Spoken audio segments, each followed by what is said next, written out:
ये कलम क्या है?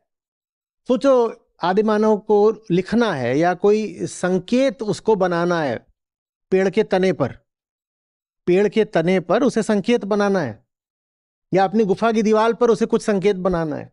संकेत उपयोगी होते हैं, जानवर भी एक दूसरे के लिए संकेत बनाते हैं। हमारे खरगोशों को जब लगता है खतरा आ रहा है तो वो घास पर अपने पांव पटकना शुरू कर देते हैं कि बाकियों को पता चल जाए कि खतरा आ रहा है। तो आदिमानव भी संकेत बनाता था दूसरों के लिए। तो बताओ संकेत कैसे बनाता रहा होगा? छाल है पेड़ की, कैसे संकेत बनाएगा? ये कलम नहीं है, ये क्या है? ये तुम्हारी उंगली है। ये तुम्हारी उंगली का विस्तार है। कुछ दिनों बाद जब उसको थोड़ी और सुधाई होगी तो उसने एक नुकीला पत्थर लिया होगा, उससे करने लगा होगा।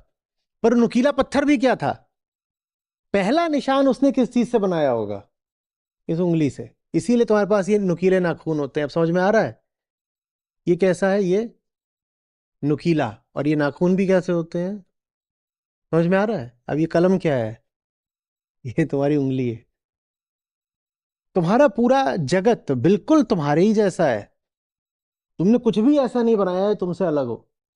अगर पेड़ों को बुद्धि आ जाए, अगर पेड़ों को बहुत भी बुद्धि आ जाए, जबरदस्त बुद्धि आ जाए, तो भी वो रेलगाड़ियां और हवाई जहाज नहीं बनाएंगे। बताओ क्यों?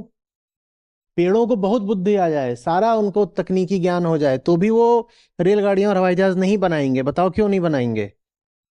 क्योंकि उनके पास टांगे नहीं है। जिसके पास टांगे नहीं है उसकी दुनिया में रेलगाड़ी भी नहीं होगी। तुम्हारी जो दुनिया है वो तुम्हारे शरीर का ही प्रक्षेपण है। तुम सिर्फ अर्थ नहीं भरते अपनी दुनिया में, वो दुनिया जैसी है उसको तुम उस तरह से खड़ा भी करते हो।